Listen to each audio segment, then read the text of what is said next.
Okay, we're on part 2 now of our creative writing. In part 1, I shared some basics on starting a story, and now we're going to be building from that foundation.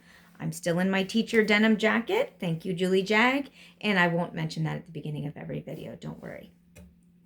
Okay, so pull the paper back out that you did with the student, or if you've been doing this yourself as part of a creative exercise, pull that out. And the next thing we're going to do is we're going to explore more about how the character feels going there. This would be character arc, how the character develops, how their emotions grow and change from beginning to end. So we want to dig deeper. How do they feel about the starting place? Really ask the student what it is that they like or don't like about the start, the character, not the student, and why. And if there's additional characters that you've introduced, their feelings and why. Then, how do they feel about the place they're going to? Not the process of getting there, but the place that they're going to arrive at. How does the character feel about that and why? Finally, how does the character feel about getting there and why? So let's put it this way. I am currently at home. Let's say I wanted to go on vacation. I like my house. I'm excited to go on vacation, but I may not like the process of getting there. I may dread getting in an airplane or a car for a long time. The same thing with the characters. The character may like where they begin and end, but not like the in-between. Or maybe they're excited about the in-between because they've never been on an airplane. Or they like long car rides because they're going to be spending time with grandma and grandpa in the car. Or something like this. So you want to get the emotion at the starting point, the ending point, and in between. This is our character development. And again, right now we're still just asking the student questions and writing down that information, then saying, okay, so this character, Mom, really likes where she is.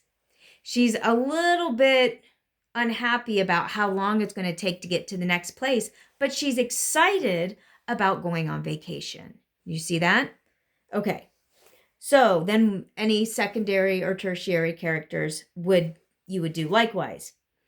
Then we say who or what is going to stop them or try to stop them and why. So of course you ask the first question, who or what, and they may not have thought of this. Well, nobody's going to. Nobody's going to stop them. There's not going to be anything happen. Well, let's have something. What could happen? And let them start to think about it. It could be something as simple as a traffic jam, a snowstorm, anything. It doesn't have to be something bad. It could just be something mundane. But what is going to stop them? And why is it going to stop them? Remember in creative writing or in English class when we were in school, we learned about man versus nature, man versus self. This is kind of what we're doing here. Is it going to be weather that's going to stop them? Another person that's going to stop them? Maybe their own fear of flying or driving is the thing that might stop them. Whatever it is, we're going to explore it in our character here.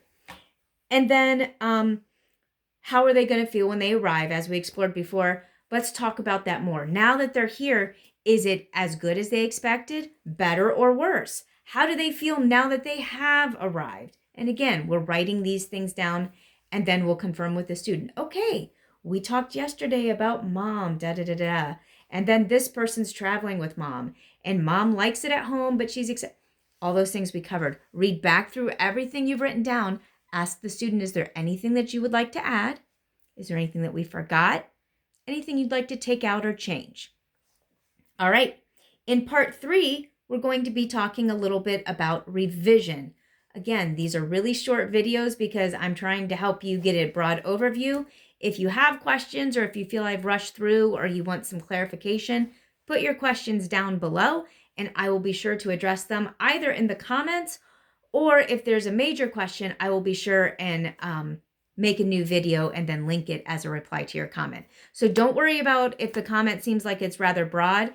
If you have questions, I want to make sure and answer them because this really works well for students of all ages and levels. And hopefully by now you can see how I've taken these higher college and high school concepts and brought them down a little bit to where younger learners or even people who have difficulty communicating can still work through the creative process. I'll see you on the next video, part 3, revision.